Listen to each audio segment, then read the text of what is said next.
प्यारे बच्चों, आज हम लोग कोऑर्डिनेट ज्योमेट्री 2 डायमेंशनल शुरू कर रहे हैं और उसका फर्स्ट चैप्टर है system of circle.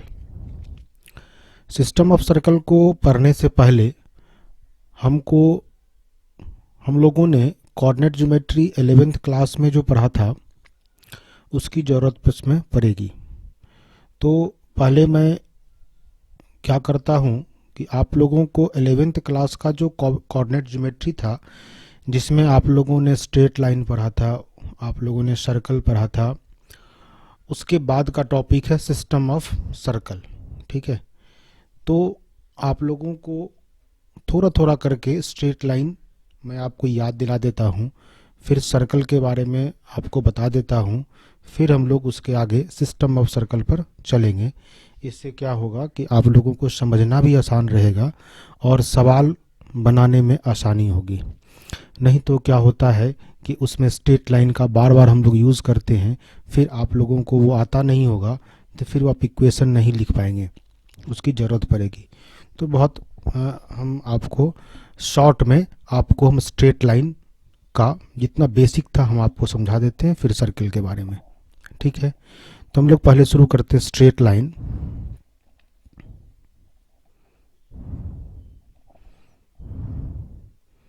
Straight line में हम लोगों ने पढ़ा था सबसे पहले स्लोप के बारे में। ठीक है, स्लोप के बारे में हम लोग इस तरह से समझे थे कि स्लोप क्या होता है। इसको हम लोग डिनोट करते थे m से, और ये स्लोप होता है अगर कोई स्ट्रेट लाइन, ये हमारा x एक्सिस है,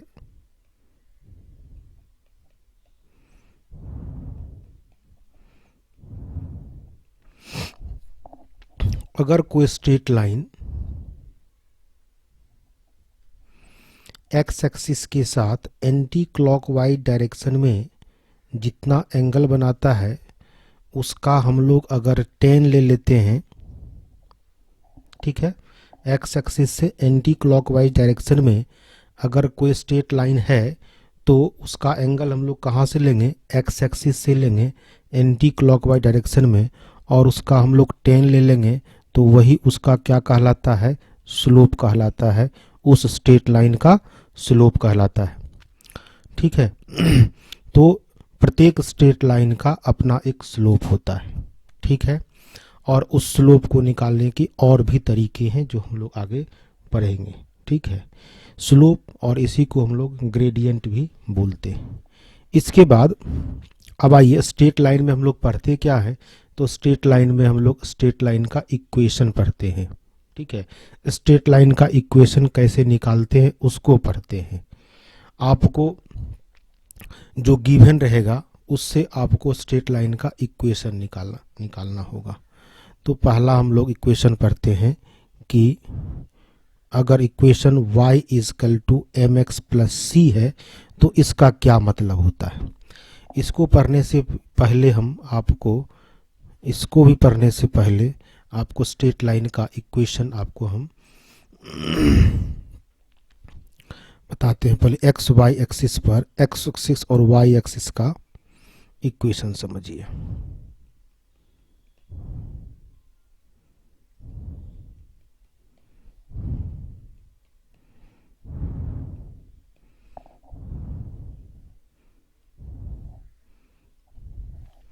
अब देखिए एक्स एक्सिस जो है वह अपने आप में एक स्ट्रेट लाइन है, वाई एक्सिस भी जो है वह भी एक स्ट्रेट लाइन है। यह तो हम लोग एक्स एक्सिस और वाई एक्सिस खींच के हम लोग एक्स वाई प्लेन बनाते हैं। ठीक है, और ये हमारा ओरिजिन है। मतलब ये होता है कि ओरिजिन पर अगर कोई पॉइंट है तो उसका कोऑर्डिनेट क्या होता है, 0 0 होता है। इसका कोऑर्डिनेट क्या होता है, 0 0 होता है। अब एक्स एक्सिस पर जितने भी पॉइंट होते हैं, एक्स एक्सिस पर जितने भी पॉइंट होते हैं उन सभी पॉइंट का में वाई कोऑर्डिनेट क्या होता है, 0 होता है। ठीक है, कोऑर्डिनेट का जो वो बेसिक था पॉइंट का कोऑर्डिनेट, ये आप लोगों को समझ में आता होगा कि कोऑर्डिनेट क्या होता है, किसी भी पॉइंट का लोकेशन बताता है कि वह पॉइंट कहाँ है। एक्स वाई प्लेन में कहाँ पर है। ठीक है, ओरिजिन से एक्स एक्सिस के डायरेक्शन में कितना यूनिट डिस्टेंस है, फिर वाई एक्सिस के डायरेक्शन में कितना यूनिट डिस्टेंस है, ये बताता है। तो एक्स एक्सिस पर भी बहुत सारे पॉइंट हैं, तो आपको उन सभी पॉइंट का वाई कोऑर्डिनेट 0 होता है। तो इससे आप याद रखें कि एक्स एक्सिस का इक्वेशन होता है y इजकल टू 0। ठीक है, अब y एक्सिस पर आए तो y एक्सिस पर जितने भी पॉइंट हैं, ठीक है, उस सभी पॉइंट के x कोऑर्डिनेट 0 होते हैं। y कोऑर्डिनेट तो कुछ ना कुछ होगा, जितना डिस्टेंस वह ओरिजिन से होगा उतना डिस्टेंस उसका क्या होगा, y डिस्टेंस होगा। तो y कोऑर्डिनेट तो होता है, पर x कोऑर्डिनेट उसका 0 होता है। तो इसीलिए y एक्सिस का इक्वेशन होता है x इजकल टू 0। ठीक है, आप इसको याद रखेंगे, इसकी ज़रूरत हमें पड़ेगी कि x एक्सिस अपने आप में एक स्ट्रेट लाइन है, उसका इक्वेशन होता है y is equal to 0। y axis भी एक स्ट्रेट लाइन है जिसका इक्वेशन होता है x इजकल टू 0। अब आपको हम बताते हैं कि x एक्सिस के पैरेलल लाइन होंगे तो उसका क्या इक्वेशन होगा, या y एक्सिस के पैरेलल अगर स्ट्रेट लाइन है तो उसका इक्वेशन क्या होगा। बहुत ही आसानी से आप लोग इसको जानते हैं, फिर भी आपको हम याद दिला देते हैं। ये आपका x एक्सिस है और याद रखने का तरीका भी आपको हम बताते जाएंगे। ठीक है, अब आप क्या कीजिए, x एक्सिस के पैरेलल हम लाइन खींच देते हैं। ये x एक्सिस के पैरेलल लाइन, दो लाइन हम पैरेलल खींच दिए, x एक्सिस के पैरेलल है। अब इसका इक्वेशन क्या होगा, तो आपको डिस्टेंस दिया रहेगा। कौन सा डिस्टेंस, ये ओरिजिन है, या ओरिजिन से कितना डिस्टेंस है। तो अभी हम ले लेते हैं कि यह आपको 1 यूनिट डिस्टेंस, कितना डिस्टेंस है, ये 1 डिस्टेंस, हम ये सब मान लेते हैं। और ये कितना डिस्टेंस है, -1, इधर तो y का निगेटिव डायरेक्शन है, तो ये मान लेते हैं कि -1 डिस्टेंस है ये। ठीक है, तो अब x एक्सिस के पैरेलल लाइन का इक्वेशन कैसे लिखेंगे आप, तो पहले याद करेंगे कि x एक्सिस का इक्वेशन क्या होता है, तो y इजकल टू 0। अब x एक्सिस से वो 1 डिस्टेंस पर है, x एक्सिस से 1 डिस्टेंस पर है, तो उसके पैरेलल लाइन क्या हो जाएंगे, y इजकल टू 1। अब यह जो लाइन है x एक्सिस के पैरेलल, यह -1 डिस्टेंस पर है, तो इसका इक्वेशन क्या हो जाएगा, y इजकल टू -1। ठीक है, अब इसी तरीके से आपको y एक्सिस के पैरेलल लाइन, आपको इसी पर हम बताते हैं कि y एक्सिस से पैरेलल लाइन आप खींचिए, y एक्सिस से पैरेलल लाइन आप यहीं पर आप एक y एक्सिस के पैरेलल यहाँ खींच दीजिए और एक y एक्सिस के पैरेलल यहाँ लाइन खींच दीजिए, और दोनों का डिस्टेंस दिया रहेगा, तभी हम पैरेलल लाइंस का इक्वेशन लिख पाएंगे। तो आप मान लीजिए कि यह जो ओरिजिन से डिस्टेंस है, इसका यह 1/2 डिस्टेंस है, कितना है, 1/2 डिस्टेंस है। और यह जो है लेफ्ट साइड, यह ओरिजिन से 3 डिस्टेंस पर है। ठीक है, तो अब इसका इक्वेशन कैसे लिखेंगे, तो आपको याद करना होगा कि y एक्सिस का इक्वेशन क्या होता है, तो y एक्सिस का इक्वेशन होता है x इजकल टू 0, और यह y एक्सिस के कितने डिस्टेंस पर है, तो 1/2 डिस्टेंस पर है, तो ये हो जाएगा x इजकल टू 1/2। यह स्ट्रेट लाइन का इक्वेशन है, और वह स्ट्रेट लाइन जो y एक्सिस के पैरेलल है और ओरिजिन से 1/2 यूनिट डिस्टेंस पर है। अब आइए इसको क्या लिखेंगे, इसका इक्वेशन क्या होगा, तो यह स्ट्रेट लाइन y एक्सिस के पैरेलल है और 3 यूनिट डिस्टेंस पर है, -3, इस डायरेक्शन में माइनस होता है, तो यहाँ यहीं हम माइनस लगा देते हैं। तो यह क्या हो जाएगा, x इक्वस टू -3, इसका इक्वेशन हो जाएगा। ठीक है, अब आप लोग इतना तो समझ में आ गया कि x एक्सिस का इक्वेशन, y एक्सिस का इक्वेशन, x एक्सिस के पैरेलल लाइन का इक्वेशन और y एक्सिस के पैरेलल लाइन का इक्वेशन। अब आते हैं इंटरसेप्ट फॉर्म में, कि दूसरा y equals to mx plus c, ये स्ट्रेट लाइन का इक्वेशन है और बहुत यूज होने वाला ये इक्वेशन है। तो यह स्ट्रेट लाइन होता कैसे है, और यहाँ पर m और c, m तो स्लोप होगा, हम लोग अभी पढ़े हैं कि m क्या है, स्लोप है, इस स्ट्रेट लाइन का स्लोप है। और c क्या है, c हम लोग बोलते हैं इंटरसेप्ट। इंटरसेप्ट किसका, इंटरसेप्ट अभी क्लियर होता है। तो y is equal to M x plus c straight line इस प्रकार से होता है।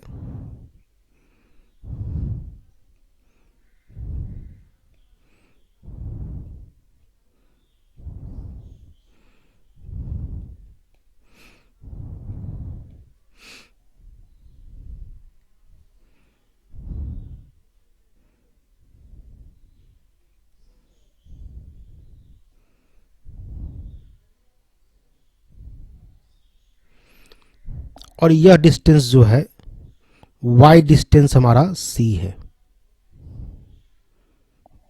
y डिस्टेंस c हमारा है। और इसका स्लोप, इस लाइन का स्लोप क्या है, m है। तो इस स्ट्रेट लाइन का इक्वेशन हो गया y is equal to M x plus C. ठीक है, अब इस स्ट्रेट लाइन को जो मैंने खींचा, इससे आपको स्पष्ट दिख रहा होगा कि c के बारे में आपको समझ में आ गया। c क्या है, y इंटरसेप्ट है। c क्या है, y इंटरसेप्ट है, मतलब y एक्सिस को, मतलब पॉजिटिव y एक्सिस के पॉजिटिव डायरेक्शन में c यूनिट डिस्टेंस पर वह स्ट्रेट लाइन कट करता है और उस स्ट्रेट लाइन का स्लोप m है। अगर आपको इसी तरह का कोई स्ट्रेट लाइन का इक्वेशन बनाना होगा जिसमें आपको यह सवाल में लिखेगा कि इसका स्लोप 3 है और यह y एक्सिस को 5 यूनिट डिस्टेंस पर कट कर रहा है, तो आप क्या लिखेंगे equation, y is equal to 3x plus 5। ठीक है, इसी प्रकार से अगर यह भी दे सकता है कि y equals to M X minus C, तो माइनस सी कहने का मतलब हो जाएगा कि वह y एक्सिस को माइनस सी यूनिट डिस्टेंस पर कट करेगा। हम इसका आपको कलर चेंज कर देते हैं, इस तरह का इक्वेशन हो जाएगा। तो यह c डिस्टेंस निगेटिव डायरेक्शन में, ठीक है, और इसका भी स्लोप चेंज कर देते हैं, क्योंकि एक ही एक्स वाई प्लेन पर हम लिख रहे हैं इसलिए m1 कर देते हैं। तो इसका स्लोप हम लिखेंगे m1 और c इंटरसेप्ट हो गया कि निगेटिव डायरेक्शन में, तो इसका इक्वेशन क्या हो गया, y is equal to m1x minus C. ठीक है, ये एकदम समझ में आ गया होगा। अब आगे बढ़ते हैं। इसके बाद स्लोप निकालने का और कौन सा तरीका है उसके बारे में पहले हम दिखा देते। एक स्लोप निकालने का तो हो गया कि स्ट्रेट लाइन एक्स एक्सिस से एंटी क्लॉकवाइज डायरेक्शन में जितना भी एंगल बनाया, थीटा, अल्फा, बीटा, गामा, उसका 10 अगर हम लोग निकाल लेते हैं, 10 ले लेते हैं, तो उसका स्लोप होगा। और दूसरा तरीका क्या है, दूसरा तरीका कि अगर उससे पहले एक हम आपको डिस्टेंस निकालना, ये आप जानते होंगे कि किसी भी दो पॉइंट के बीच का डिस्टेंस निकालना। अगर यह ए पॉइंट है जिसका कोऑर्डिनेट आपको दिया रहेगा x1 y1 और बी पॉइंट है दिया रहेगा x2 y2, तो आपको डिस्टेंस निकालना है इस बीच का। ठीक है, तो ए बी डिस्टेंस हम लोग निकालते हैं अंडर रूट, ठीक है, x1 माइनस x2 का whole square plus y1 minus y2 का होल स्क्वायर। इसको हम लोग डिस्टेंस फॉर्मूला भी बोलते हैं। यह होगा किसी दो पॉइंट के बीच का डिस्टेंस निकालना। ठीक है, और इसको हम लोग डिस्टेंस फॉर्मूला बोलते हैं।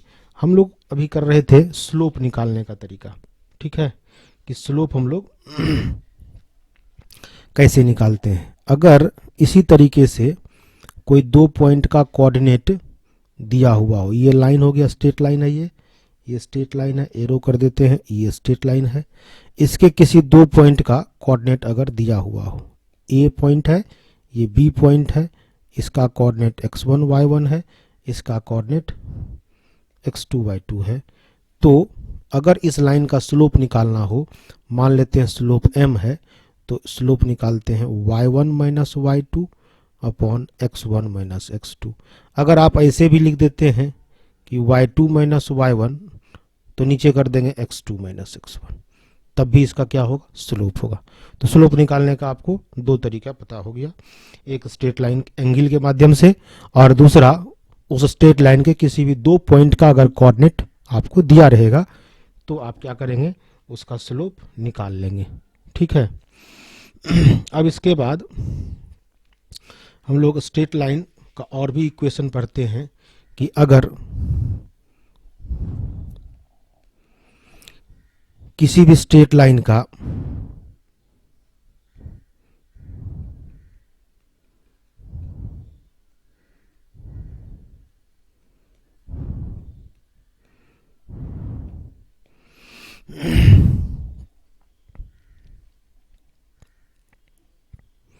मान लीजिए ये स्ट्रेट लाइन है, ठीक है, और इसका आपको स्लोप दिया हुआ हो, क्या दिया हुआ हो, स्लोप दिया हुआ हो, इसका स्लोप दे दिया m, और इस स्ट्रेट लाइन के किसी एक पॉइंट का कोऑर्डिनेट दे दिया। मान लो यह a पॉइंट से पास कर रहा है और उसका कोऑर्डिनेट क्या है, x1 y1 है। तो इस स्ट्रेट लाइन का इक्वेशन आपको लिखना होगा, तो कैसे लिखेंगे वह देखिए। इक्वेशन होता है y माइनस y1, y1 कहाँ से लिए, उस पॉइंट के कोऑर्डिनेट से, equal to m x minus x1। ठीक है।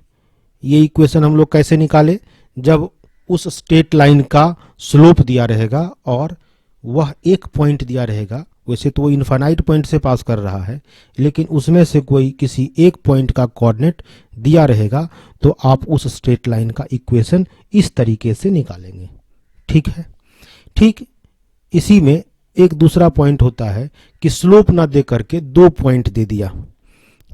इसी में आपको बता दे रहे हैं कि स्लोप नहीं दिया और स्ट्रेट लाइन किसी दो पॉइंट से का कोऑर्डिनेट आपको दे दिया, तो x1 y1 और x2 y2, और आपको स्लोप नहीं दिया। ठीक है। उसमें क्या था, एक स्लोप था और एक पॉइंट था। इसमें आपको स्लोप के बदले में क्या दिया, एक पॉइंट का कोऑर्डिनेट दे दिया। तो आप क्या करेंगे, सबसे पहले स्लोप निकाल लेंगे।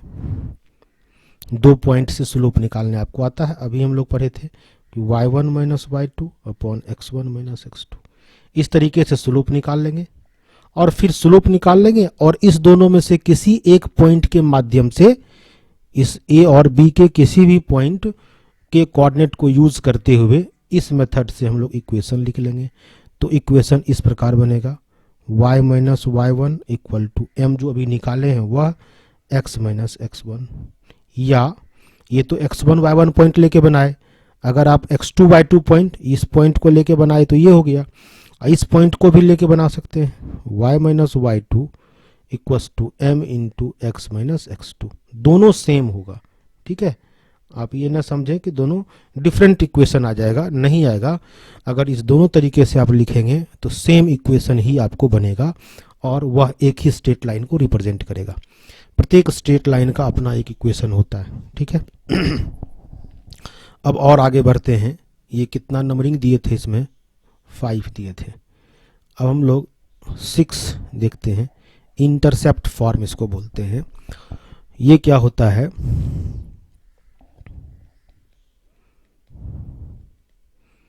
इंटरसेप्ट फॉर्म इसको बोलते हैं। ये होता है कि अगर कोई स्ट्रेट लाइन,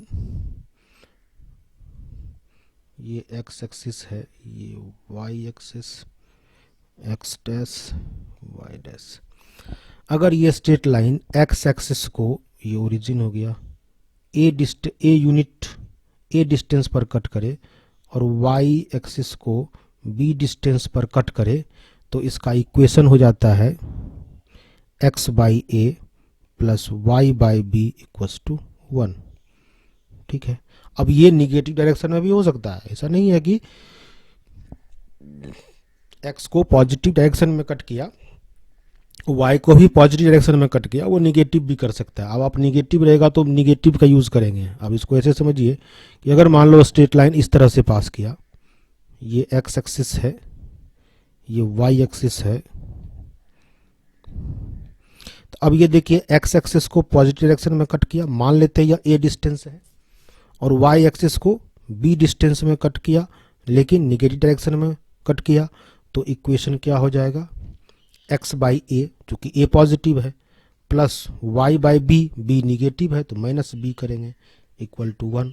तो इसको ऐसे भी लिखते हैं x by a minus y by b equals to 1।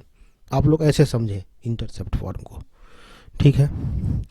अब इसके बाद हम लोग आगे बढ़ते हैं और निकालते हैं कि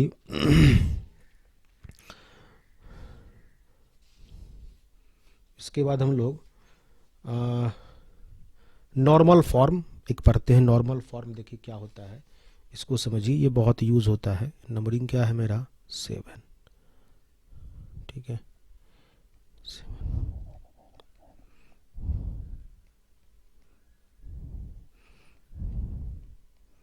नॉर्मल फॉर्म देखिए क्या होता है।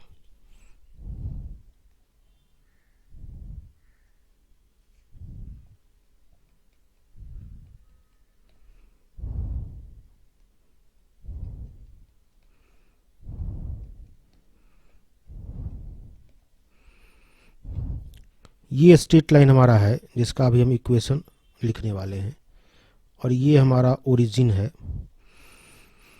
ठीक है। इस स्ट्रेट लाइन का हम लोग इक्वेशन निकालेंगे। अब इसमें इस स्ट्रेट लाइन पर ओरिजिन से हम लोग क्या करते हैं, परपेंडिकुलर लाइन खींचते हैं, और जिस पॉइंट पर यह स्ट्रेट लाइन को मिलता है इसको P कहते हैं।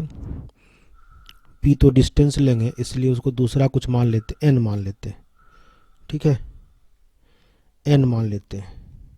और यह जो ON डिस्टेंस है वह P है, और यह ON एक्स एक्सिस के साथ कितना एंगल बना रहा है, अल्फा। क्या क्या हमने किया कि ON परपेंडिकुलर है किस पर, स्ट्रेट लाइन पर, और OP डिस्टेंस कितना है, सॉरी ON डिस्टेंस कितना है हमारा P है, और एंगल NO और NO इसका नाम दे देते हैं हम लोग यहाँ पर A पॉइंट, NOA हमारा क्या है, अल्फा है। मतलब ON एक्स एक्सिस से अल्फा एंगल बना रहा है। तो इस स्ट्रेट लाइन का इक्वेशन होता है x cos alpha plus y sine alpha equals to p. P क्या है, परपेंडिकुलर डिस्टेंस है, ठीक है। इसी को हम लोग बोलते हैं नॉर्मल फॉर्म। अब यह नॉर्मल फॉर्म अगर जिस तरीके से आपका बदलता जाएगा, यह स्ट्रेट लाइन हो सकता है कि सेकेंड क्वाड्रेंट से भी पास करे, थर्ड क्वाड्रेंट से भी हो, फोर्थ क्वाड्रेंट से हो, तो साइन आप उसको चेंज करते जाएंगे और इसमें रखते जाएंगे तो आपको इक्वेशन नॉर्मल फॉर्म से निकल जाएगा, ठीक है। अब आते हैं हम लोग स्ट्रेट लाइन में। स्ट्रेट लाइन में अब हम लोग एक दो चीज़ और महत्वपूर्ण है, इसका यूज़ होता है, ये आप पढ़ लीजिए, ठीक है। स्ट्रेट लाइन का इक्वेशन, ये पैरेलल लाइंस, परपेंडिकुलर लाइंस, इन सब को हम लोग अगर समझ लेते हैं, ठीक है, और एंगल बिटवीन टू लाइंस, इसको हम लोग समझ लेते हैं। क्या नंबरिंग दिए थे, 7, 8। पहले एंगल समझ लेते हैं। Angle between to straight line,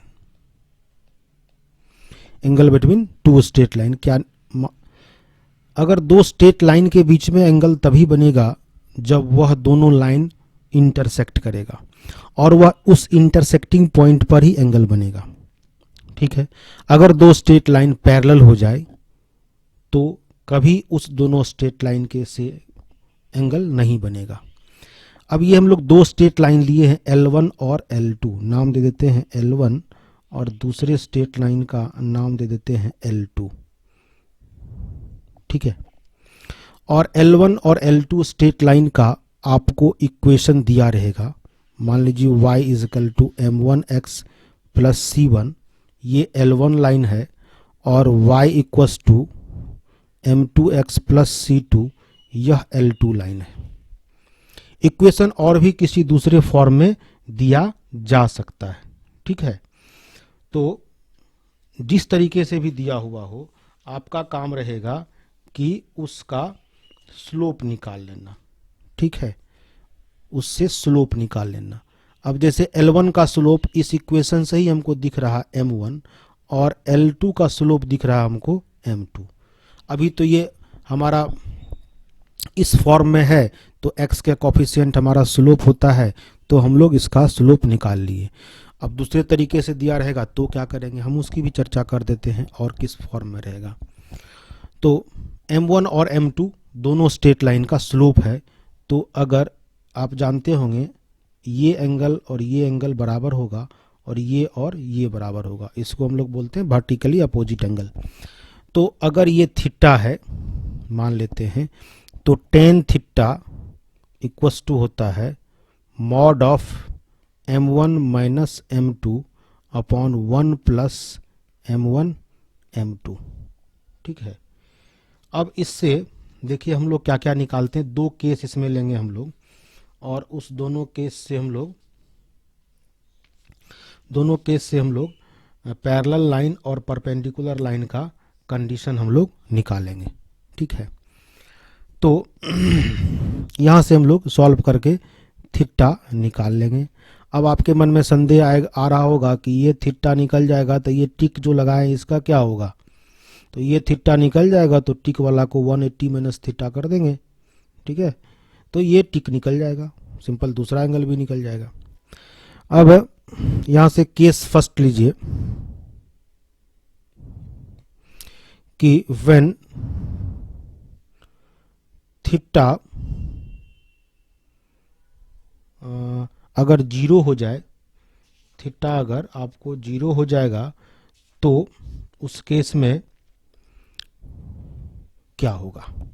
theta अगर जीरो हो गया तो इसका मतलब L1 और L2 एक दूसरे पर आ गया, यही मतलब हो गया ना, दोनों इंटरसेक्ट नहीं किया, दोनों एक दूसरे पर ओवरलैप कर गया, तो थीटा जीरो हो गया। तो यहाँ से आपका टेन जीरो, ठीक है, तो या उसी में रख दीजिए आप, वहीं पर हम लोग रखते हैं, उसको निकालिए। तो ये हो जाएगा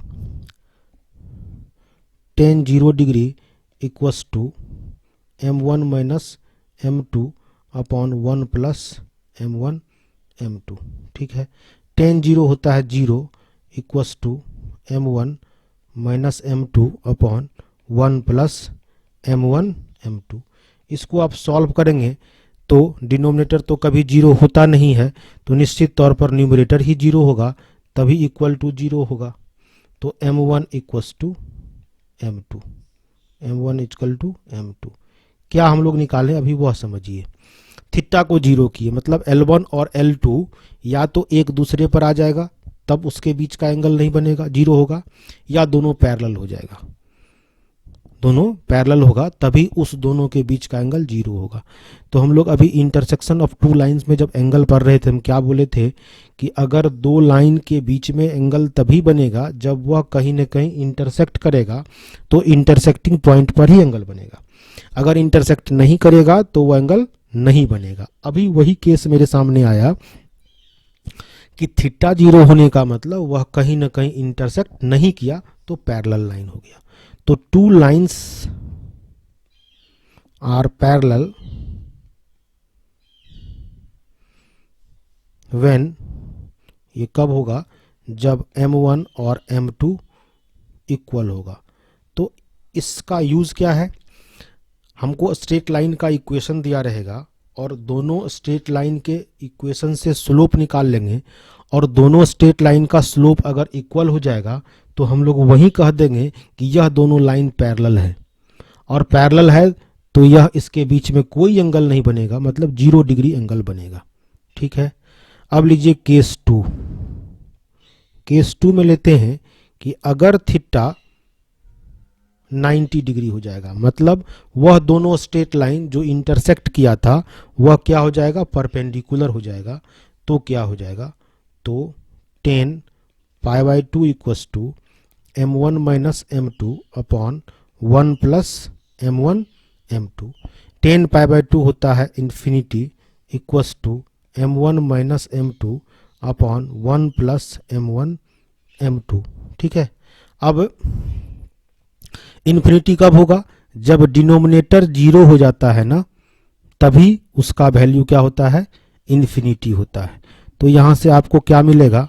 1 प्लस m1 m2 क्या हो गया? जीरो। तो क्या रिलेशन मिला? m1 m2 equals to -1।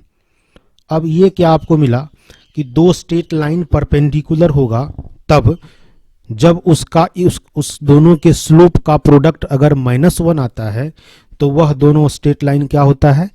Perpendicular होता है, एक दूसरे पर परपेंडिकुलर होगा। ठीक है, इसका बहुत यूज होगा when two straight lines are perpendicular when m1 into m2 equals to -1। अभी देखिए हम लोग इस सब को इसलिए कर रहे हैं, अभी हम लोग सिस्टम ऑफ सर्कल पढ़ रहे हैं ना, ग्रुप ऑफ सर्कल पढ़ रहे हैं, तो उसमें उसका टेंजेंट पढ़ेंगे, फिर टेंजेंट एक दूसरे को इंटरसेक्ट करेगा, इंटरसेक्शन से मतलब परपेंडिकुलर बनेगा। तो वहाँ पर बहुत स्लोप और परपेंडिकुलर का यह जो केस है ना, इसका बहुत यूज होगा। तो आप लोग इसको याद रखेंगे कि उस समय हम सीधे m1 इंटू m2 -1 करेंगे, तो आप समझ जाइएगा कि वह दोनों लाइन परपेंडिकुलर था, इसीलिए दोनों के स्लोप का प्रोडक्ट हम लोग -1 किए। कहीं पर m1 और m2 को इक्वल करेंगे तो समझ लेंगे कि दोनों सर्कल का जो टेंजेंट था ना वो पैरेलल था, टेंजेंट का स्लोप इसीलिए इक्वल कर दिए।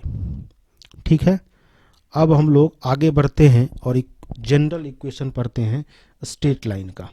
ठीक है, general equation of straight line.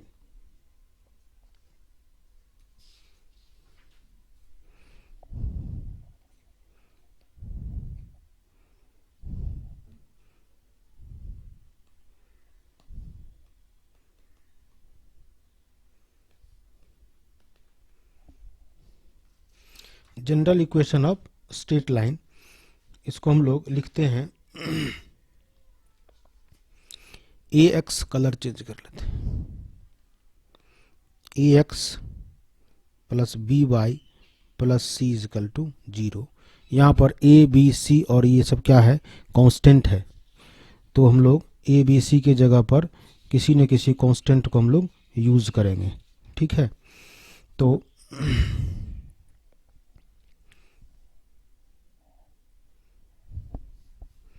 और यहाँ पर कंडीशन लगा लीजिए कि ए और बी जो है वह कभी 0 नहीं होगा, एंड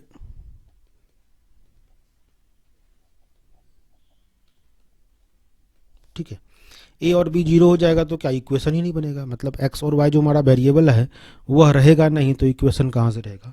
इसलिए ए और बी हमारा क्या होगा? 0 नहीं होगा, मतलब दोनों में से कोई एक 0 नहीं होगा, एक तो रहना पड़ेगा। मान लो ए 0 हो सकता है तो बी रहेगा, बी 0 हो जाएगा तो ए रहेगा। ठीक है, ये हमारा हुआ जनरल इक्वेशन। अब इस जनरल इक्वेशन से आप स्लोप कैसे निकालेंगे? अभी हम बात किए थे कि वहाँ तो y is equal to M x plus C रखे, तो हम लोग शुरू से जानते हैं x का कॉफिशिएंट स्लोप हो जाएगा। तो इसको हम लोग क्या करते हैं? रिड्यूस करते हैं उस फॉर्म में। किस फॉर्म में? y is equal to M x plus C के फॉर्म में। तो कैसे करते हैं वह देखिए कि A X plus B Y plus C is equal to 0 है, तो इसको हम लोग क्या करते हैं? लिखते हैं बी वाई इक्वस टू, दोनों को इक्वल टू को उधर ले जाएंगे तो माइनस ए एक्स माइनस सी। अब यहाँ से हम लोग y निकालते हैं या b से डिवाइड कर देते हैं दोनों की तरफ, तो क्या हो जाएगा? माइनस ए बटा B into x minus C by B. अब कंपेयर कीजिए आप यहाँ पर y is equal to M x plus C से आप क्या कीजिए? कंपेयर कीजिए। तो लेफ्ट साइड y है तो लेफ्ट साइड y है, x का कॉफिशिएंट यहाँ पर क्या है? वह उसका क्या हो जाएगा? स्लोप हो जाएगा। ठीक है, m इजकल टू क्या हो गया? Minus a by b. और c के जगह पर यहाँ पर हम कैपिटल C इस्तेमाल करते हैं और ये स्मॉल c इस्तेमाल करते हैं, तो माइनस सी बाई बी।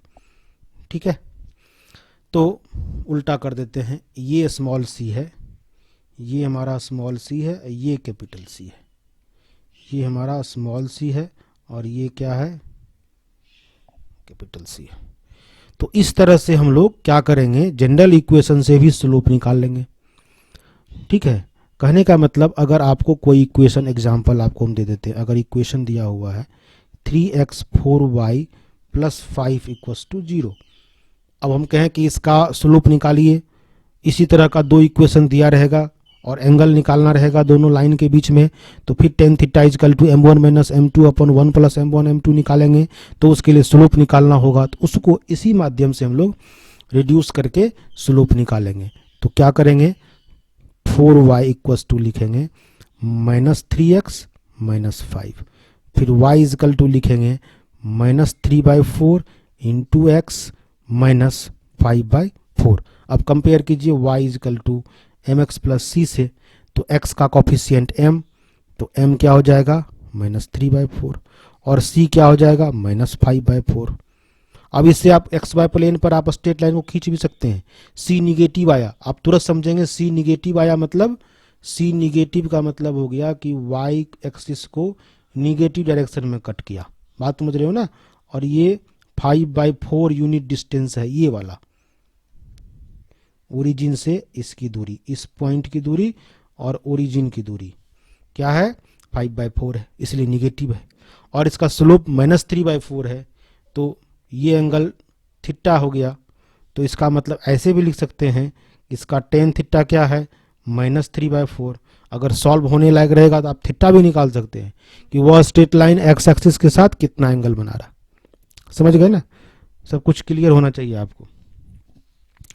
इसके बाद स्टैंडर्ड फॉर्म हम लोग पढ़ लिए इसका जनरल।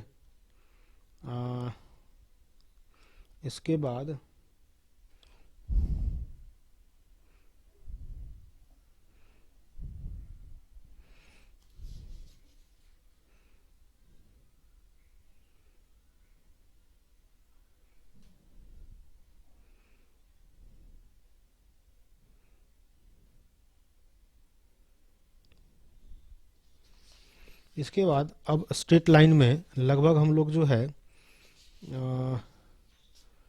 चलो एक चीज़ और, परपेंडिकुलर डिस्टेंस देख लेते हैं। ठीक है, किसी भी पॉइंट से हम लोग लाइन पर अगर हम लोग परपेंडिकुलर डालते हैं तो वह डिस्टेंस हम लोग कैसे निकालते हैं, इसको हम लोग बोलते हैं परपेंडिकुलर डिस्टेंस। परपेंडिकुलर सबको याद रखना होगा इस चैप्टर को पढ़ने के लिए, इसलिए हम आपको बेसिक्स स्टार्ट कर रहे हैं जिससे कि आपको समझ में आ जाए। परपेंडिकुलर डिस्टेंस, परपेंडिकुलर डिस्टेंस, मान लो कि ये स्ट्रेट लाइन है जिसका इक्वेशन आपको दिया रहेगा ax plus B Y plus c equals to 0 दिया हुआ। अब कोई पॉइंट है यहाँ पर P पॉइंट है जिसका कोऑर्डिनेट दिया हुआ है x1 और y1, और वहाँ से हम लोग परपेंडिकुलर डाले यहाँ पर, किस पर, इस स्ट्रेट लाइन पर। तो यह, इसको मान लीजिए Q, इस पॉइंट को Q मान लीजिए। तो इस PQ डिस्टेंस कितना होगा, मान लीजिए D है, अभी क्या करती है इसको स्मॉल d, तो यह PQ डिस्टेंस कितना होगा, यह डिस्टेंस निकालने का तरीका आप सीख लीजिए। ठीक है, PQ डिस्टेंस कितना होगा। ठीक है, तो D इजकल टू क्या कीजिएगा आप, यह जो x1 y1 है इसको इस स्ट्रेट लाइन के xy के जगह पर आप रख देंगे, मॉड ले लेंगे क्योंकि पॉजिटिव वैल्यू लेना है। तो x के जगह पर x1 करेंगे, y के जगह पर y1 करेंगे, जो कोऑर्डिनेट आपको दिया हुआ ax1 प्लस रहेगा तो प्लस करेंगे, by1 प्लस c कर देंगे और divided by under root x के कॉफिशिएंट का स्क्वायर प्लस y के कॉफिशिएंट का स्क्वायर। ठीक है, तो जो निकलेगा यह d निकलेगा आपको डिस्टेंस। ठीक है, इसको हम लोग distance of A point from A line, यह भी बोलते हैं इसको distance of A point from A line.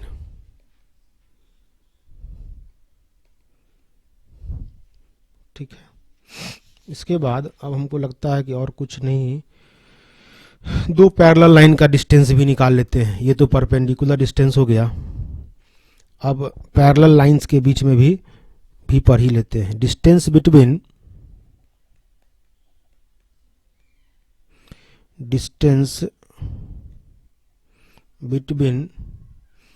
To parallel lines बहुत ही महत्वपूर्ण है, इसको ध्यान से देखिए। दो पैरेलल लाइंस, तो मान लीजिए कि दो पैरेलल लाइंस ये हो गए और ये हो गए, और इसके बीच का डिस्टेंस क्या हो जाएगा, ये डिस्टेंस परपेंडिकुलर डिस्टेंस भी बोलते हैं इसको। शॉर्टेस्ट डिस्टेंस क्या होता है, परपेंडिकुलर डिस्टेंस होता है। ये मान लीजिए d है, और आपको इक्वेशन दिया रहेगा। जिन दो पैरेलल लाइंस के बीच का इक्वेशन निकालना, डिस्टेंस निकालना है, वह दोनों पैरेलल लाइन आपको क्या रहेगा, गिवन रहेगा, और उसके बीच का डिस्टेंस निकाला है। तो अभी हम लोग जनरल इक्वेशन से उसको लिख देते हैं पैरेलल लाइंस को। तो मान लीजिए कि वह पैरेलल लाइंस है, तो स्लोप दोनों का सेम होगा, समझ रहे हैं ना, स्लोप सेम होगा। तो ax plus by plus c1 equals to 0, और दूसरा होगा ax plus by plus c2 equal to 0। ठीक है। अब ये मत सोचिएगा कि x और y का कोफिशिएंट दोनों में सेम क्यों है। वह सेम इसलिए है ना कि ये दोनों पैरेलल लाइन है, और पैरेलल लाइन के स्लोप क्या होते हैं, इक्वल होते हैं। अगर वो बदलेंगे तो स्लोप बदल जाएगा, स्लोप बदल जाएगा तो वो पैरेलल लाइन नहीं रहेगा। ठीक है। तो यह डिस्टेंस d इजकल टू हो जाता है c1 minus c2। c1 c2 इसका क्या है, कांस्टेंट है ये c1 c2, और इसका पॉजिटिव लेना है इसलिए मॉड ले लेते हैं, और अंडर रूट दोनों के x का कोफिशिएंट और y का कोफिशिएंट सेम है, तो a square plus b square. बहुत ही आसान है इसको याद रखना भी, क्योंकि पैरेलल लाइन है तो x और y का कोफिशिएंट। और ऐसे भी आपके पास जब भी इक्वेशन दिया रहेगा ना, तो उस इक्वेशन से आप देखिएगा कि अगर दो इक्वेशन में x और y का कोफिशिएंट दोनों इक्वेशन में सेम है, तो आप समझ लेंगे कि यह पैरेलल लाइन्स है। सिर्फ कांस्टेंट उसका बदलेगा, c1 c2 चेंज किया तो, और उसका जब डिस्टेंस निकालना होगा परपेंडिकुलर डिस्टेंस या distance between two parallel lines, तो आप लोग c1 minus c2 divided by under root a square plus b square का रूट निकालेंगे। बस अब इतना ही इसमें हम लोग को ज़रूरत है। ठीक है। अब इसके बाद हम आते हैं सर्किल पर।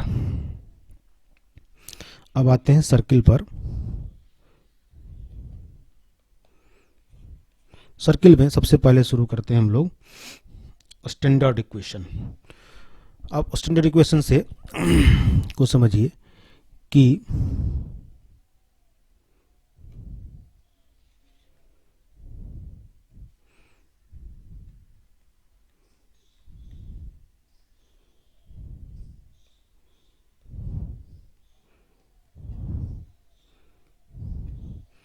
पहला सर्कल लेते हैं, एक ऐसा सर्किल जिसका सेंटर ओरिजिन पर हो। ये देखिए हमारा ओरिजिन है, जिसका सेंटर कहाँ पर हो, ओरिजिन पर हो।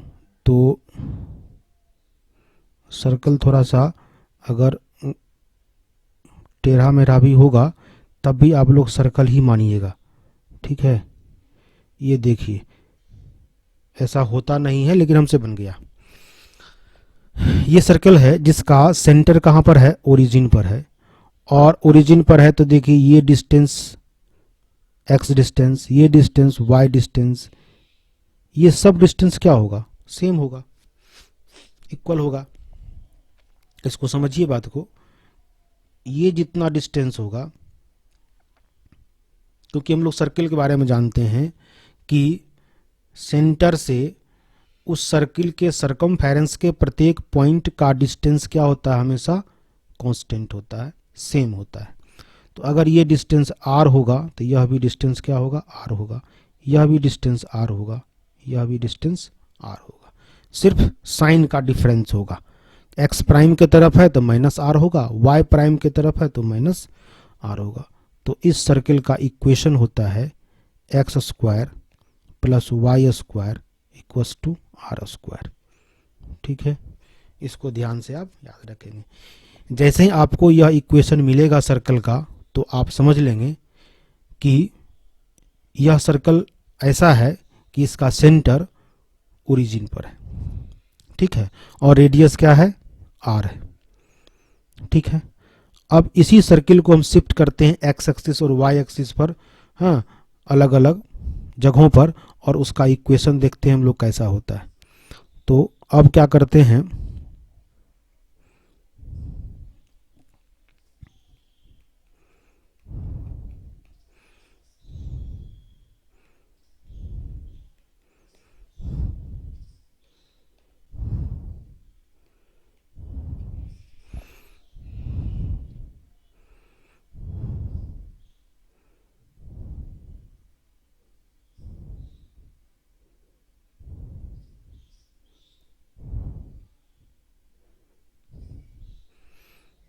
अब इस सर्किल को देखिए, इस सर्कल का सेंटर कहाँ है, एक्स वाई प्लेन में है, और यह एक्स एक्सिस को टच करता हुआ जा रहा है। सिर्फ हम लोग ये मान के चल रहे हैं, आपको बता दें कि इसका रेडियस हमको पता है कि रेडियस क्या है, आर है। समझ गए ना, रेडियस क्या है, आर है, और यह टच कर रहा है ए डिस्टेंस पर। ठीक है, ए डिस्टेंस पर टच कर रहा है।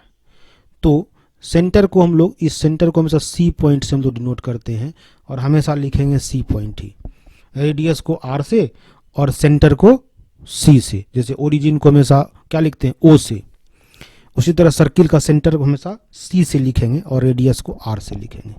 अब इसका इक्वेशन क्या होगा, इस इक्वेशन से को समझने से पहले हम एक चीज छोड़ दिए, स्टैंडर्ड इक्वेशन निकालना।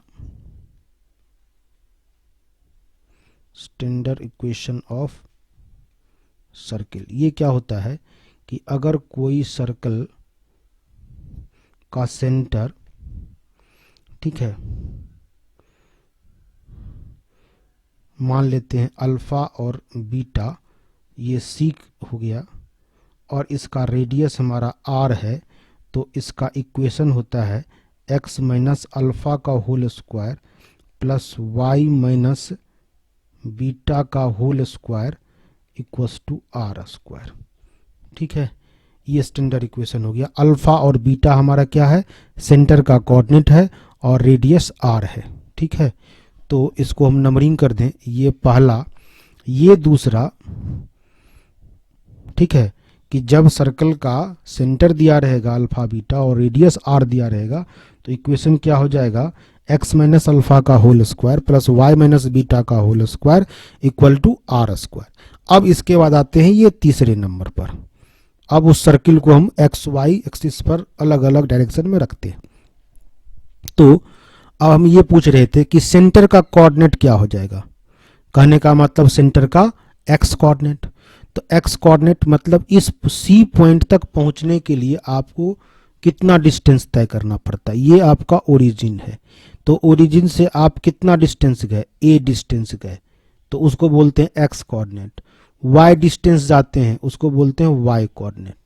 तो एक्स डिस्टेंस कितना गए, ए, और वाई डिस्टेंस कितना गए, आर, तो सेंटर का कोऑर्डिनेट आप निकाल लिए। किसी भी पॉइंट को लोकेट करने के लिए हम लोग क्या करते हैं, उस पॉइंट का कोऑर्डिनेट कैसे ज्ञात करते हैं, ओरिजिन से। ओरिजिन से एक्स डायरेक्शन में चलते हैं तो उसका एक्स कोऑर्डिनेट होता है, वाई डायरेक्शन में चलते हैं तब तक चलते हैं जब तक वह पॉइंट मिल ना जाए।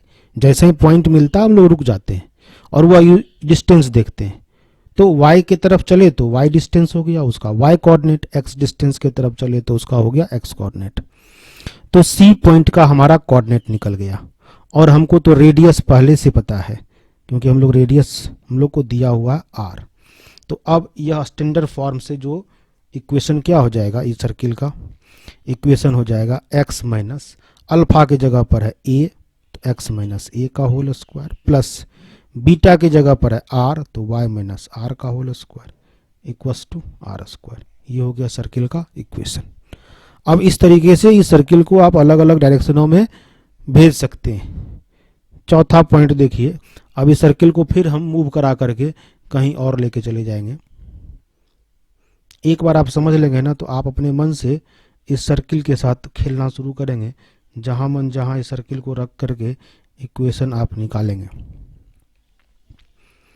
अब इस सर्किल को y एक्सिस पर हम टच कराते हैं, y एक्सिस पर हम इसको टच कराते हैं। सर्कल बने चाहे नहीं बने, महसूस कर लीजिएगा कि सर्कल ही है, लगभग बन गया सर्कल। ये सेंटर है और इसका रेडियस क्या है, रेडियस हमेशा r मान लीजिए। ये सेंटर है C पॉइंट और इसका रेडियस क्या है, r है। अब आपको C का कोऑर्डिनेट निकालना है, तो C का कोऑर्डिनेट निकालने के लिए आप क्या करेंगे, C पॉइंट तक आपको पहुंचना है। तो C पॉइंट तक पहुंचना है तो ओरिजिन से आप चलेंगे, तो पहले तो आप x डायरेक्शन में ही चलेंगे। तो C पॉइंट तक पहुंचने के लिए आप कितना डिस्टेंस गए, r डिस्टेंस गए। अब C के तरफ y डिस्टेंस चले, ठीक है। तो ये तो r डिस्टेंस हो गया और C के तरफ मान लीजिए आप b डिस्टेंस है, ये b डिस्टेंस, ठीक है। तो C का कोऑर्डिनेट क्या हो गया, r x कोऑर्डिनेट और b उसका y कोऑर्डिनेट, और रेडियस तो आपको पता है क्या है, r है। तो इक्वेशन हो जाएगा सर्किल का, स्टैंडर्ड फॉर्म लोग पढ़े थे, x माइनस आर का whole square plus y minus B का whole square equals to are square, ठीक है। अब अगर यह सर्कल दोनों एक्सिस को अगर टच किया तो इक्वेशन क्या हो जाएगा, ऐसा हो जाए कि यह दोनों एक्सिस को टच कर जाए, ठीक है।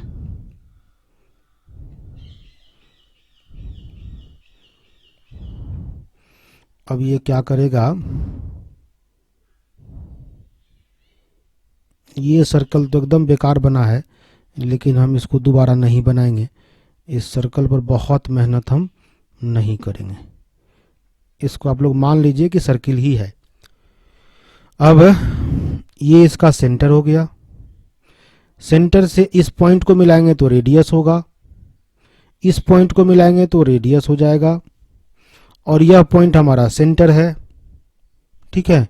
अब हम आपसे पूछें कि सेंटर का कोऑर्डिनेट क्या होगा, तो अब लिखिए यहाँ पर क्या कीजिएगा, आप ओरिजिन से x डिस्टेंस चलिएगा तो यह भी r, y डिस्टेंस चलिएगा तो यह भी r।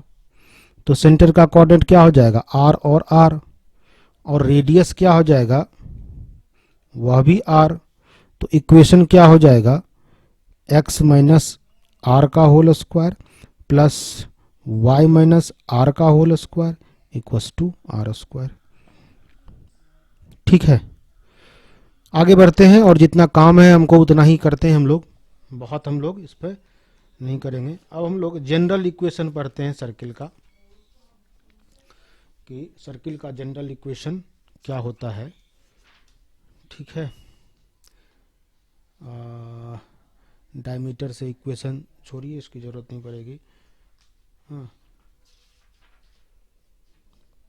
General equation of circle.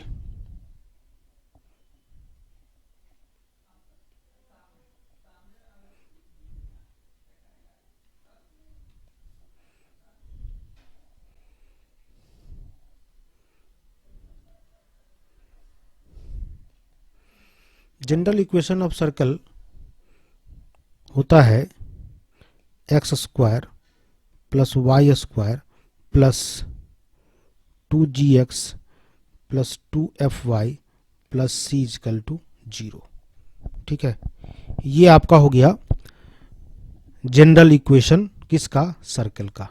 तो इस सर्कल का सेंटर भी तो होगा, तो सेंटर होता है, सेंटर का कोऑर्डिनेट होता है माइनस जी और माइनस एफ, इसी इक्वेशन से निकला है। 2x का देखिए यहाँ पर 2x का कॉफिशिएंट है g, उसमें माइनस लगा देंगे तो उसका x कोऑर्डिनेट हो जाएगा।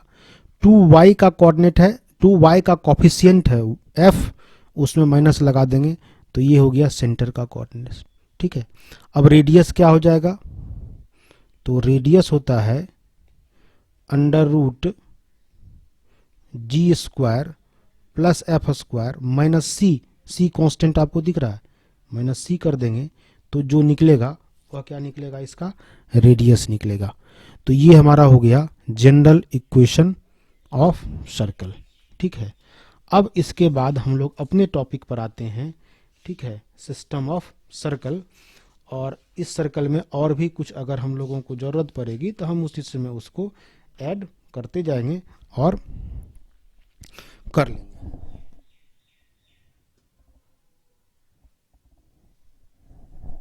अब हम लोग आते हैं सिस्टम ऑफ सर्कल पर और सिस्टम ऑफ सर्कल को समझते हैं अपना टॉपिक पर। आज थोड़ा सा करेंगे, फिर इस लेक्चर को हम लोग 4 पार्ट में बांटें।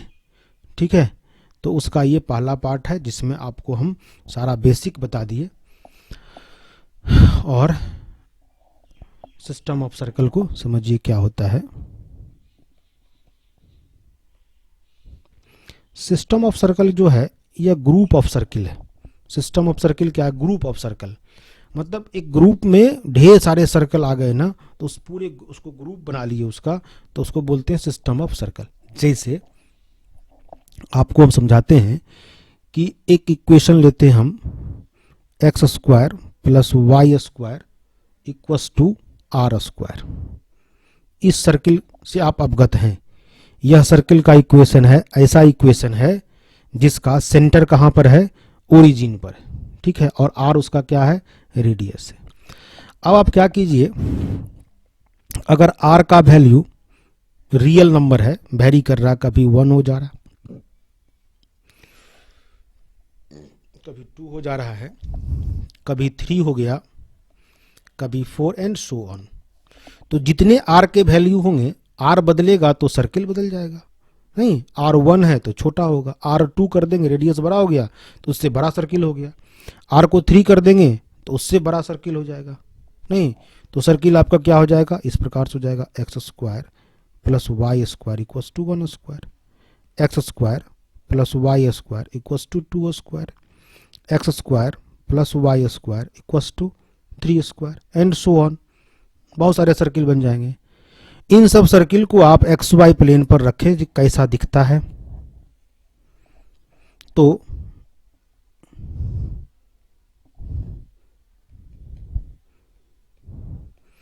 पहला हम लोग लिखे थे x square plus y square equals to 1 square. तो ये सर्कल का सेंटर कहाँ होता है? ओरिजिन पर होता है। तो ये सर्किल हो गया पहला वाला, जिसका रेडियस कितना हो गया? 1। समझ रहे हो ना? फिर x square plus y square equal to 2 square. Centre उसका कहाँ है? ओरिजिन पर, है ना, एक ही सेंटर होगा। तो ये हो गया, ये डिस्टेंस हो गया सर्कल का 2। अब तीसरा x square plus y square equal to 3 square. ये सर्कल हो गया। और भी सर्कल इसी तरह से आर हम बढ़ाते जाएंगे तो और भी सर्कल बनेगा इसी पर, तो और भी सर्कल इसी तरीके से बना लेंगे। अगर इन सभी सर्कल को एक साथ लिखना हो तो हम क्या लिख देंगे? X square plus y square equal to are square. इसी को हम लोग बोलते हैं सिस्टम ऑफ सर्कल। मतलब सर्किलों का जो ग्रुप है ना, उस ग्रुप को हम लोग ही बोलते हैं सिस्टम ऑफ सर्कल। ठीक है, अब इस सिस्टम ऑफ सर्कल का कुछ ज्योमेट्रिकल प्रॉपर्टी देखिए। ठीक है, आगे बढ़ते हैं।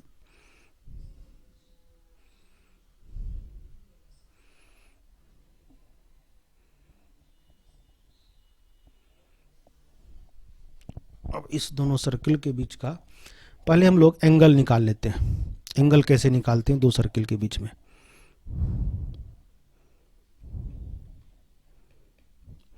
एंगल बिटवीन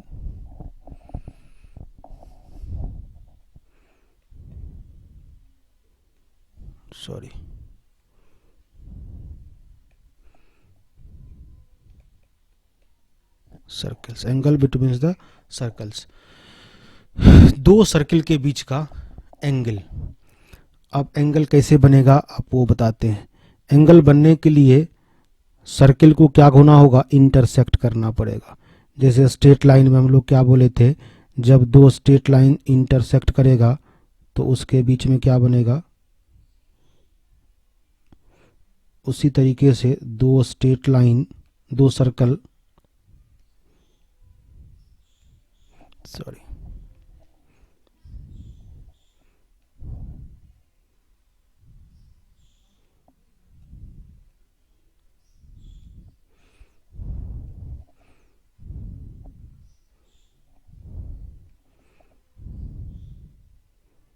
चलिए अब लोग मान लीजिए कि दो सर्कल है जो इन दो पॉइंट पर इंटरसेक्ट किया, उस दो पॉइंट को आप एक पॉइंट को P कह दीजिए और दूसरे पॉइंट को Q कर दीजिए।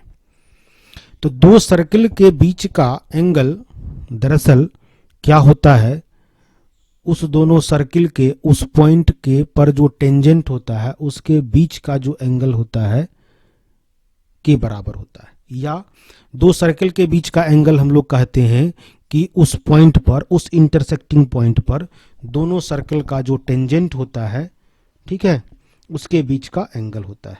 इसका सेंटर ये है, इसका सेंटर ये है। अब इस पॉइंट पर अगर इस दोनों सर्कल के बीच का एंगल निकालना होगा तो पहले सर्कल पर देखिए, इस सर्कल पर हम लोग टेंजेंट खींचेंगे,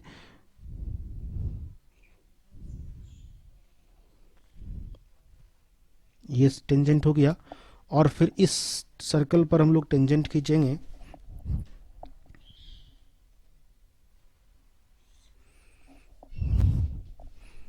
और ये टेंजेंट हो गया। और टेंजेंट हमेशा स्ट्रेट लाइन ही होता है, इसको आप कहिए T1, ठीक है, इसको कहिए आप T2। तो इसके बीच का एंगल क्या हो गया, ये एंगल हो गया, ठीक है। तो इस यही एंगल मान लीजिए यह हमारा हो गया अल्फा या θ1 कहिए, θ1। उसी तरह से Q पॉइंट पर अगर हम लोग एंगल निकालेंगे दोनों सर्कल के बीच में, तो Q पॉइंट पर भी हम लोग क्या करेंगे, इस सर्कल का टेंजेंट खींचेंगे, फिर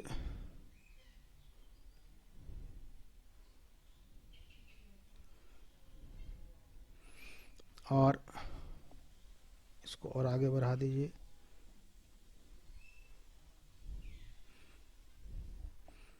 इस टेंजेंट का भी नाम दे दीजिए T3 और इसका नाम दे दीजिए T4।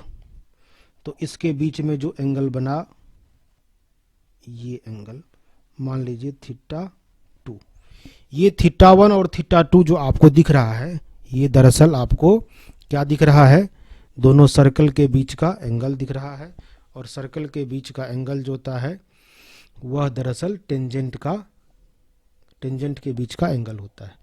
आप यहाँ पर इसको याद रखेंगे या इसको ध्यान रखेंगे, ठीक है। एंगल बिटवीन हम लिख देते हैं,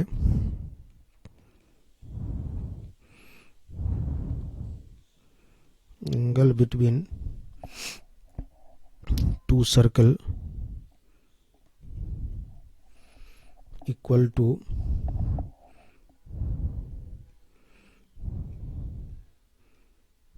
एंगल बिटवीन their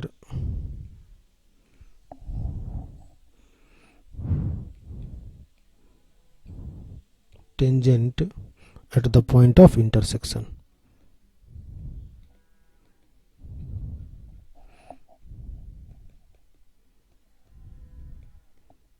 ठीक है, दो सर्कल के बीच का एंगल क्या होता है कि इंटरसेक्टिंग पॉइंट पर उस दोनों सर्कल के जो टेंजेंट होते हैं, उन दोनों टेंजेंट के बीच का जो एंगल होता है वही क्या होता है, उसका एंगल होता है, ठीक है। अब इसका कुछ ज्योमेट्रिकल प्रॉपर्टी यहीं पर आप देख लीजिए क्या होता है। ज्योमेट्रिकल प्रॉपर्टीज, यह जो आप एंगल निकाले ना θ1 और θ2 निकला ना, तो यह θ1 और θ2 आपका क्या होगा, इक्वल होगा। अभी हमें लोग अलग अलग नाम से लिखे हैं, लेकिन जब दो सर्कल इंटरसेक्ट करेगा तो दो पॉइंट पर, अगर कोई सर्कल दो पॉइंट पर इंटरसेक्ट करता है, वन पॉइंट पर भी हो सकता है कि अगर सर्कल उसको टच करता हुआ निकल जाए, दो सर्कल एक दूसरे को टच करता हुआ निकल जाए इस तरह से, तो एक ही पॉइंट होगा। तब जो हमारा निकलेगा एंगल, ये यहाँ का टेंजेंट और यहाँ का टेंजेंट, ठीक है। तब हमारे पास क्या होगा, एक ही एंगल होगा। और अगर सर्कल एक दूसरे को इंटरसेक्ट कर रहा है दो पॉइंट पर, तो क्या होगा, 2 एंगल बनेगा, तो वह दोनों एंगल क्या होगा, इक्वल होगा। ठीक है, अब हम लोग निकालते हैं कि यह एंगल होता कितना है, वह एंगल निकालना आपको सिखा देते हैं। फिर हम लोग आज का क्लास यहीं पर छोड़ देंगे, फिर अगले क्लास में हम लोग इसको आगे बढ़ाएंगे, रेडिकल एक्सिस पढ़ेंगे, कोएक्सल सिस्टम ऑफ सर्किल पढ़ेंगे। ठीक है, एंगल बिटवीन 2 सर्कल हम लोग कैसे निकालते हैं वो आप सीख लीजिए। एंगल बिटवीन 2 सर्कल, जिस 2 सर्किल के बीच का एंगल निकालना है, ठीक है, वह सर्किल का इक्वेशन दिया रहेगा। तो अभी हम शुरू करते हैं, जनरल इक्वेशन लेते हैं सर्किल का। जनरल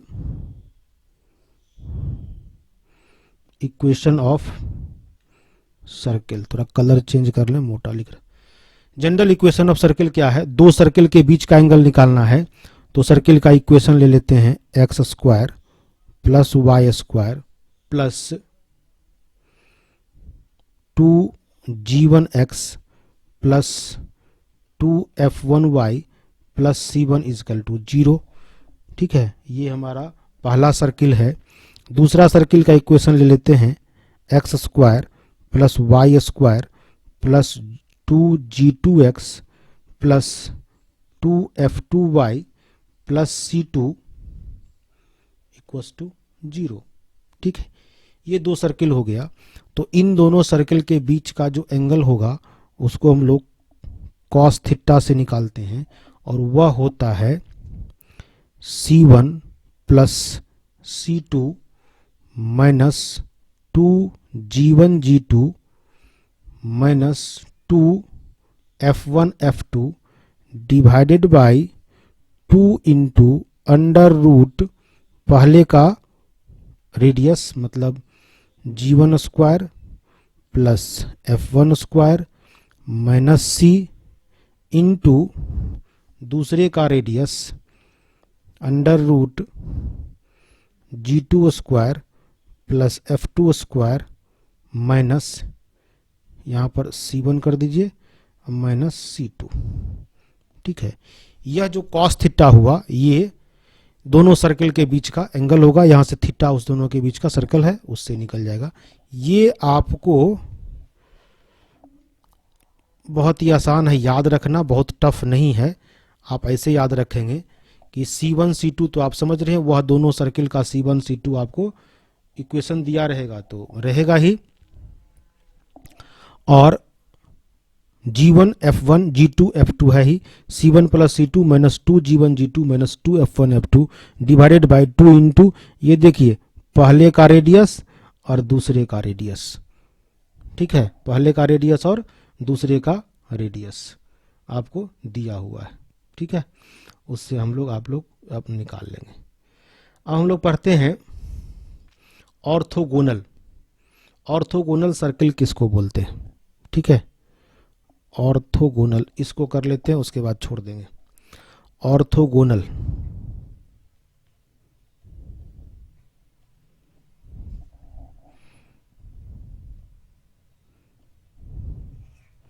ऑर्थोगोनल सर्किल बोलते हैं जब 2 सर्कल इंटरसेक्ट करे और इंटरसेक्टिंग पॉइंट पर उन टेंजेंट के बीच का एंगल कितना हो जाए, 90 डिग्री हो जाए।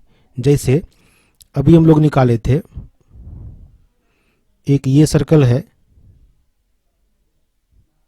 ये दूसरा सर्कल है, और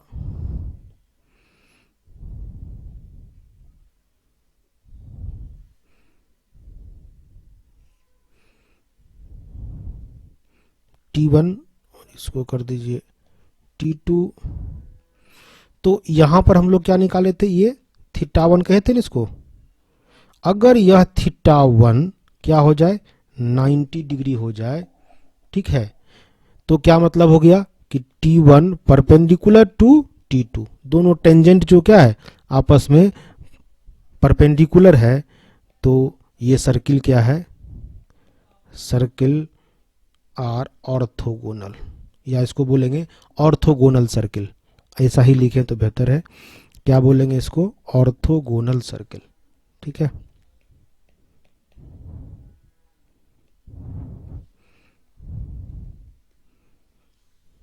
ठीक है, आज का क्लास इतना ही, ऑर्थोगोनल सर्किल तक। इसके बाद हम लोग आगे, कल हम लोग इसको आगे बढ़ेंगे, थ्योरी पूरा कर लेंगे कल की क्लास में। फिर थर्ड लेक्चर जो होगा हमारा, उसमें हम लोग इस एक्सरसाइज का सवाल करेंगे कि सिस्टम ऑफ सर्कल से हम लोग सवाल कैसे बनाते हैं। तब तक आप लोग क्या करेंगे, इस वीडियो को देखेंगे और जितने भी जितना भी फॉर्मूला स्ट्रेट लाइन सर्किल का है उसको आप लोग एकदम ध्यान में रखेंगे। इसकी हमें बहुत ज़रूरत पड़ेगी सवाल बनाने में। और ये टॉपिक बहुत ही आसान है, बहुत कठिन नहीं है, ज्योमेट्री है, बस ध्यान देना है, ध्यान से आप सुन लें तो हो जाएगा। ठीक है, आज के लिए इतना ही। Thank you.